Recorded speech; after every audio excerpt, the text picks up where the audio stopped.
इलाज study platform पर आप सभी का स्वागत है। इस वीडियो में डिस्कशन करेंगे 11 फरवरी 2021 के हिमाचल प्रदेश राष्ट्रीय तथा अंतर्राष्ट्रीय करंट अफेयर्स के बारे में। आइए सबसे पहले शुरुआत करते हैं राष्ट्रीय तथा अंतर्राष्ट्रीय करंट अफेयर से। पहला प्रश्न है, हाल ही में भारत के किस आध्यात्मिक गुरु को north eastern university centre for spirituality dialogue and services में ने शांति कार्यों, मानवीय कार्यों, आध्यात्मिक गुरु और वैश्विक अंतर्धार्मिक नेता के तौर पर काम करने के लिए सम्मानित किया है? योगी बालकृष्ण, योगी नित्य स्वामी, श्री श्री रविशंकर या फिर योगी गुरु रामदेव? तो इस प्रश्न का सही उत्तर है श्री श्री रविशंकर जी को, जिन्हें गुरुदेव के नाम से भी जाना जाता है, तो इन्हें इस पुरस्कार से सम्मानित किया गया है। और ये north eastern university centre for spirituality dialogue and services है। ठीक है जी, ये भी आपने याद रखना है।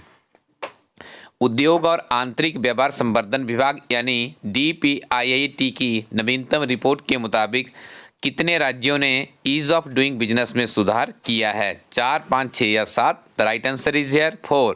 4 स्टेट्स ने यहाँ पे ग्रो किया। और 4 स्टेट्स कौन कौन सी है? असम, हरियाणा, हिमाचल प्रदेश और पंजाब। यदि आप हिमाचल प्रदेश की परीक्षा में बैठने जा रहे हैं तो आप इस प्रश्न का वेटेज खुद ही समझ सकते हैं, बहुत ही महत्वपूर्ण प्रश्न है। पेम्पा सेरिंग तथा केलसंग दोरचे किस देश की निर्वासित सरकार के 2 प्रमुख प्रधानमंत्री पद के चेहरे थे? इजराइल, जिम्बाब्वे, तिब्बत या फिर नाइजीरिया?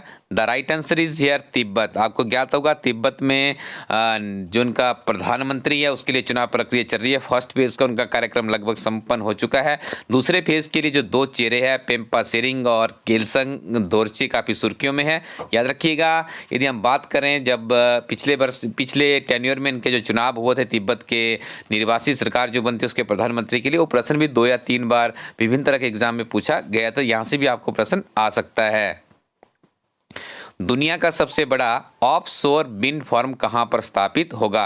अमेरिका, भारत, दक्षिण कोरिया या फिर इजराइल? तो देखिए इस प्रश्न का सही उत्तर है दक्षिण कोरिया। तो याद रखिएगा ऑप्शन नंबर सी सही उत्तर है।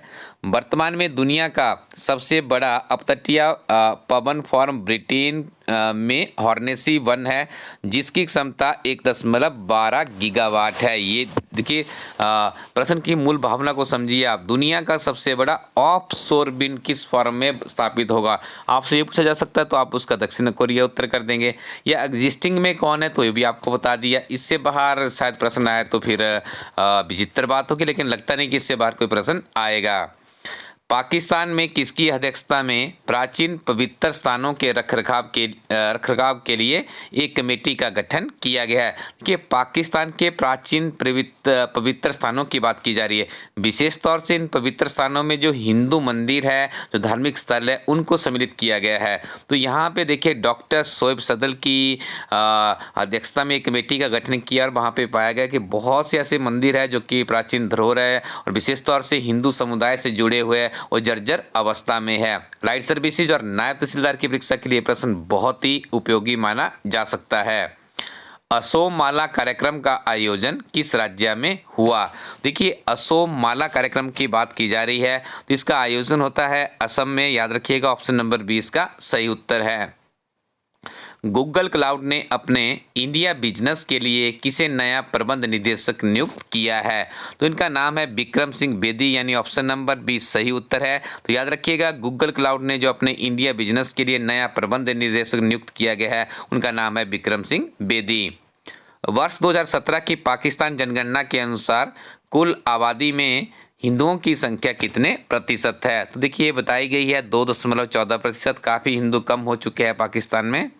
हाल ही में किस देश की अर्थशास्त्री नगोजी ओंकोजो व इविला को विश्व व्यापार संगठन के पहल अगले महानिदेशक के रूप में चुना गया है? देखिए नाम भी आपको याद रखना है। ये भी आपसे पूछा जा सकता है कि नगोजी ओकोंजो इविला सुर्खियों में रही है, क्यों ये सुर्खियों में रही है? या दूसरे तरीके से प्रश्न आ सकता है कि WTO की हाल ही में जो महानिदेशक के पद पे किसे चुना गया है? तो आप इसका उत्तर यहाँ से आप उसका समझ ही गए हैं, लेकिन इनकी कंट्री आपको यहाँ पे बता दें तो इनका संबंध है नाइजीरिया देश से। 16वां भारत अमेरिका संयुक्त सैन्य अभ्यास युद्ध अभ्यास 20 कहां पर आयोजित हुआ? तो देखिए इसका आयोजन किया गया है राजस्थान के बीकानेर में, यानी ऑप्शन नंबर सी इस प्रश्न का सही उत्तर है। इंटरनेशनल क्रिकेट काउंसिल यानी आईसीसी ने किस कंपनी को अपना वैश्विक साझेदार घोषित किया है?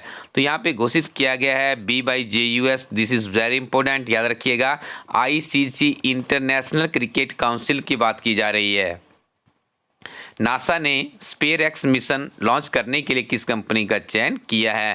तो ये कंपनी है स्पेसएक्स, बहुत ही फेमस है आज की डेट में। यदि बात करें इस कंपनी के साथ में नासा के द्वारा जो इनका स्पेसएक्स मिशन है उसके लिए इस कंपनी का चयन किया गया है।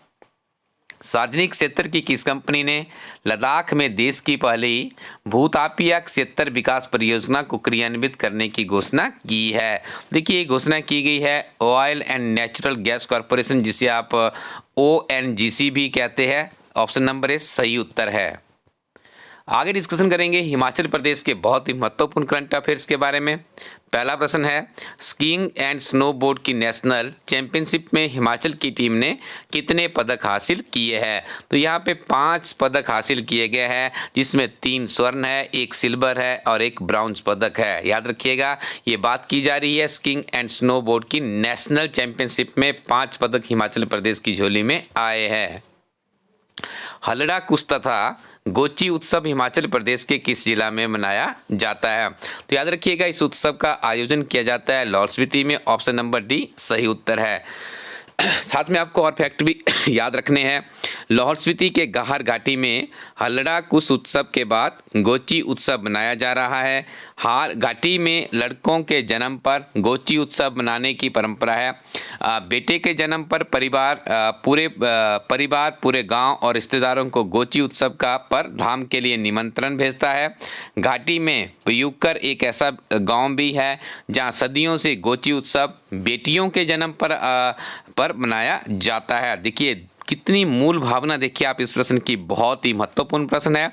और मैं आपको बता दूं, यदि आप पिछले 2-4 वर्षों के ओल्ड क्वेश्चन पेपर उठा के देखिएगा, HS के, एलाइट के, NT के, या कोई भी इस तरह की HPPSC इससे हमीरपुर और शिमला से कोई परीक्षा होती है, इसी तरह के प्रश्न आपको वहाँ पे देखने को मिलते हैं। बहुत ही महत्वपूर्ण प्रश्न है, एक बार रिवाइज कर लीजिएगा, लेकिन आपको इसको अच्छे से याद रखना है। हिमाचल प्रदेश का कौन सा जिला टीबी उन्मूलन में देश में 9वें पायदान पर है? तो देखिए, इस जिला का नाम है ऊना। ऑप्शन नंबर सी सही उत्तर है। टीबी के सबसे कम मामलों में जिला ऊना देश भर में 9वें पायदान पर, और हमारा हिमाचल प्रदेश तीसरे स्थान पर है। कमेंट सेक्शन में बताइएगा। हिमाचल प्रदेश के मुख्यमंत्री के नाम पर एक बहुत ही महत्वपूर्ण योजना चल रही है, जिसमें आपने क्षय रोग का उन्मूलन करना है। उस योजना का पूरा नाम क्या है, कब उसको शुरुआत किया गया था? कमेंट सेक्शन में बताइएगा। हिमाचल प्रदेश में किस वर्ष गद्दी समुदाय को जनजातीय दर्जा दिया गया? देखिए, दर्जा दिया गया है 2000 में, और सुर्खियों में क्यों है आपको ये भी बता दें, ठीक है जी। देखिए, अभी हाल ही में जो माननीय मुख्यमंत्री है जयराम ठाकुर जी कांगड़ा के दौरे पे, तो पालमपुर में एक सम्मेलन का आयोजन किया गया, जो माइग्रेटेड माइग्रेटेड जो गद्दी है उनके द्वारा वहाँ पे शरीक हुआ था। माननीय मुख्यमंत्री जी को बुलाया गया, तो वहीं से देखिए हमें इस तरह के प्रश्न वहाँ से मिलते हैं। ये सारी चीज़ें आपने याद रखनी है। वर्ष 2000 में गद्दी समुदाय को हिमाचल प्रदेश में जनजातीय दर्जा दिया गया था। छोटा सिकरी तथा जिंग बार ग्लेशियर हिमाचल प्रदेश के किस जिला में अवस्थित है? देखिए, ये ग्लेशियर है आपका लाहौल स्पीति में। ऑप्शन नंबर 20 प्रश्न का सही उत्तर है। तो स्टूडेंट्स, से बहुत ही महत्वपूर्ण करंट अफेयर्स हम यहाँ पे डिस्कस करते हैं हर रोज, आप नियमित रूप से सुनते रहिए। और यदि आप हिमाचल प्रदेश सरकार में सरकारी नौकरी के इच्छुक है, या आप तैयारी कर रहे हैं, मार्गदर्शन की कमी है, तो आपको एक चीज़ का तो ध्यान रखना चाहिए। साधारण सी बात है, आपको अपना हिमाचल प्रदेश सामान्य ज्ञान इतना मजबूत करना है कि किसी परीक्षा में आप बैठे तो हिमाचल प्रदेश आपकी सबसे मजबूत धार बन जाए। देखिए, इस कड़ी में सबसे पहला प्रयास तो आप यही करेंगे कि आपके पास कोई अच्छी किताब हो, बेहतरीन किताब हो, तो आपको एक ऐसी किताब से परिचित करवाते हैं जो हिमाचल प्रदेश की पहली किताब है। जब से इस किताब को लॉन्च किया गया पिछले 8 महीनों से, हमारी टीम इस किताब का नियमित रूप से मूल्यांकन कर रही है। मूल्यांकन का अभिप्राय है कि कितने प्रश्न किस तरह के एग्जाम में पूछे जा रहे हैं। तो आप YouTube चैनल के प्लेलिस्ट में जाइएगा और इस किताब के मूल्यांकन के वीडियो देख लीजिएगा। अभी तक की हम बात करें क्लर्क से लेकर एचएस तक की परीक्षा की, बहुत ही खरी उतरी है ये किताब हिमाचल प्रदेश के विभिन्न तरह के कंपेटिटिव एग्जाम में। तो आप इस किताब को परचेज कर सकते हैं elaststudy.co.in वेबसाइट से। इसके अलावा आपको यहाँ पे और भी बहुत सी महत्वपूर्ण किताबें मिलेगी जिनमें से विभिन्न तरह के कंपेटिटिव एग्जाम में बहुत से प्रश्न पूछे जाते हैं, क्योंकि ये किताबें ऐसे अध्यापकों के द्वारा बनाई गई जिन्होंने खुद बड़ी बड़ी परीक्षाएं क्वालिफाई की है। करंट अफेयर्स की बात करें तो हिमाचल प्रदेश में एक अनोखी और अद्भुत पेशकश हमारी टीम ने की है, जिसमें आपको ये की किताब में डे टू डे के 1 तारीख से शुरू करेंगे आप 1 जनवरी 2020 से 31 दिसंबर 2020 के तिथिवार हिमाचल प्रदेश गिरिराज समाचार पत्र राष्ट्रीय व अंतर्राष्ट्रीय घटनाओं का सटीक सारांश हमारी टीम आप लोगों के लिए लेकर आई है। एक ही किताब में आपको 7000 प्लस का क्वेश्चन बैंक मिलते हैं। इस किताब को भी आप जल्दी से परचेज कर सकते हैं क्योंकि इसकी लिमिटेड कॉपीज ही बची है। जूनियर ऑफिस असिस्टेंट की बहुत बड़ी परीक्षा हिमाचल प्रदेश में होने जा रही है। 21 मार्च 2021 को करीब 1869 वैकेंसीज के लिए परीक्षा होगी। तो आप इस किताब के साथ में अपनी तैयारी को मजबूत कर सकते हैं। नवीनतम सिलेबस प्रणाली पर आधारित यह किताब है। इसके अलावा जीओटी के नवीनतम अध्ययन सामग्री की बात करें तो हमारी टीम के द्वारा 10 मॉक टेस्ट लॉन्च कर दिए गए हैं, जो कि हार्ड कॉपी की फॉर्म में सेपरेट में आपको OMR भी उपलब्ध करवाई जाती है। तो इस किताब के साथ भी आप अपनी तैयारी को आगे बढ़ा सकते हैं। Thank you very much. Keep watching इलास्टडी यूट्यूब चैनल।